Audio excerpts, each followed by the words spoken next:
La independencia de México. La independencia de México fue producto de un largo y complejo proceso histórico. Distintos acontecimientos o factores externos como internos tuvieron un papel destacado en este proceso histórico. Sin embargo, fueron las condiciones internas de desigualdad, explotación y miseria en la mayoría de la población, las que detonaron una guerra violenta y prolongada. Se considera que fue promovida por intereses de grupos como jesuitas. Antecedentes.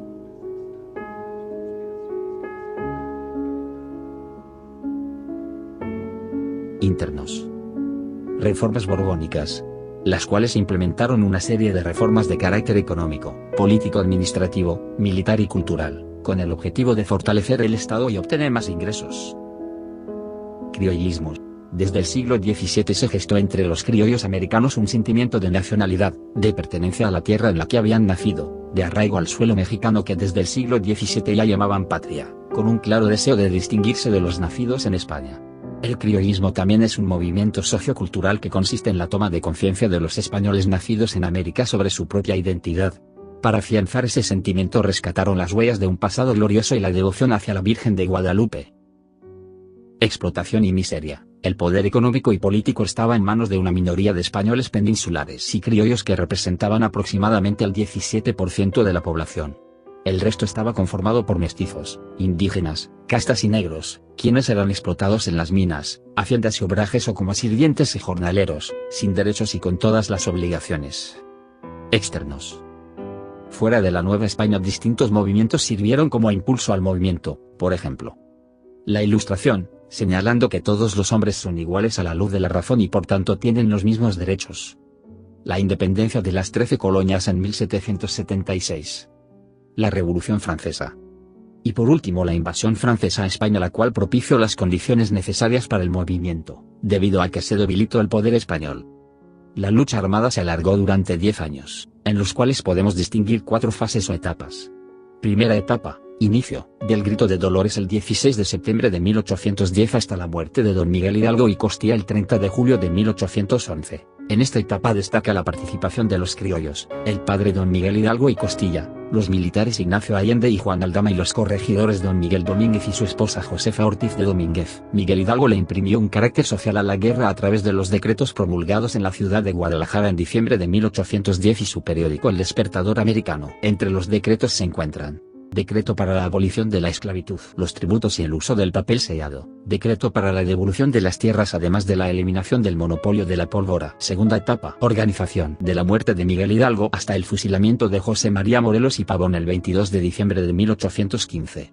A la muerte de los principales caudillos, la dirección del movimiento quedó a cargo del sacerdote José María Morelos y Pavón, quien, junto con otros caudillos, formó un ejército disciplinado militarmente e imprimió el carácter político al movimiento a partir de la organización de un Congreso Constituyente y la promulgación de la Constitución de Apatzingán en 1814, en la que se consignó la soberanía de la nación, la división de poderes, la abolición de las castas y el reparto de la riqueza, entre otras cosas. A pesar de la insistencia de Ignacio López Rayón, que señalaba que la soberanía residía en el rey Fernando V, el Congreso se reunió con 2 diputados elegidos popularmente y 6 nombrados, entre ellos Ignacio López Rayón. Ahí José María Morelos presentó el discurso Sentimientos de la Nación, en el que plasmó su ideario político. El 6 de noviembre, el Congreso suscribió la Declaración de Independencia redactada por Carlos María de Bustamante.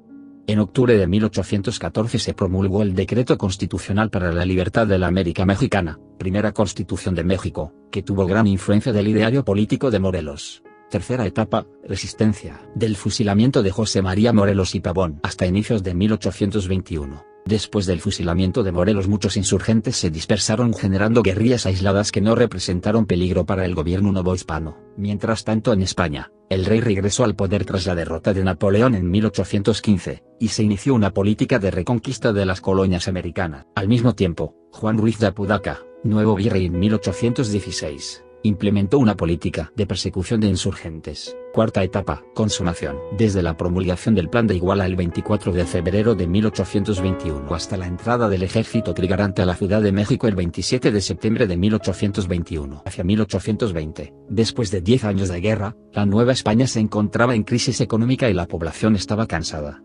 Mientras tanto en España, los liberales lograban el restablecimiento de la Constitución Liberal de Cádiz, obligando al rey Fernando VI a jurarla, con lo cual el gobierno recayó en la Junta que convocó a las Cortes, incluyendo a los representantes de las colonias americanas.